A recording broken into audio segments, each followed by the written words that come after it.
வாக்குறுதியை நிறைவேற்றாமல் எப்படி மக்களை சந்திக்க முடியும்? மகளிர் உரிமை தொகை தரேனாங்க, கொடுத்துட்டாங்க. 10 லட்சம் பேருக்கு லேப்டாப் கொடுத்துருக்குறாங்க.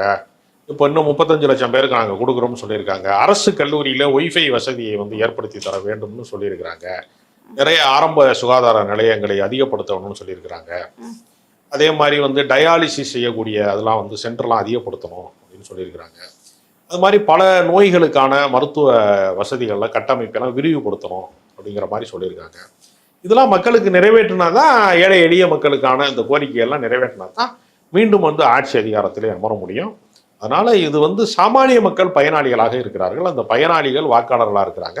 அந்த வாக்காளர்கள் ஆட்சியை தீர்மானிக்கிறார்கள் என்கிற அடிப்படையில் எல்லா கட்சிகளுமே தங்களுடைய தேர்தல் அறிக்கையில் இது போன்ற சலுகைகளை சொல்லுகிறார்கள். விடியல் பேருந்து திட்டம் இருக்குது, பெண்களுக்கு அது பயனளிக்கிறது. ஒரு கோயம்பேடு மார்க்கெட்டில் போய் ஒரு அம்மா கீரை வாங்கி விற்கிதுன்னா அது ஒயிட் போர்டு பஸ்ஸில் ஏறி ஃப்ரீயாக வர்றது அதுக்கு வந்து ஒரு பெரிய உதவியாக இருக்கும். ஆனால் ஆட்டோலையோ கார்லையோ போகிறவங்க இதுக்கெல்லாம் எதுக்கு ஃப்ரீ பஸ் கொடுக்குறாங்கன்னு சொல்லுவாங்க. இப்போதான் விஜய் தமிழ்நாடு ஃபுல்லாகவே பெண்கள் இலவசமாக பயணிக்கலான்னு இருக்காரு. அவர் சொல்லுவார். ஆனால் தமிழ்நாடு முழுக்க வெறும் ஒயிட் போர்டில் மட்டுமே ஏற்றும் போதே அரசுக்கு பல இழப்புகள் ஏற்படுகிறது போக்குவரத்து துறையில். ஆண்களுக்கும் ஃப்ரீன்னு ஒரு வாட்டுக்கு எடப்பாடி பழனிசாமி சொல்கிறாரு. அப்போ மொத்தமாகவே போக்குவரத்து துறை வந்து ஏற்கனவே நட்டத்தில் தான் இயங்குது.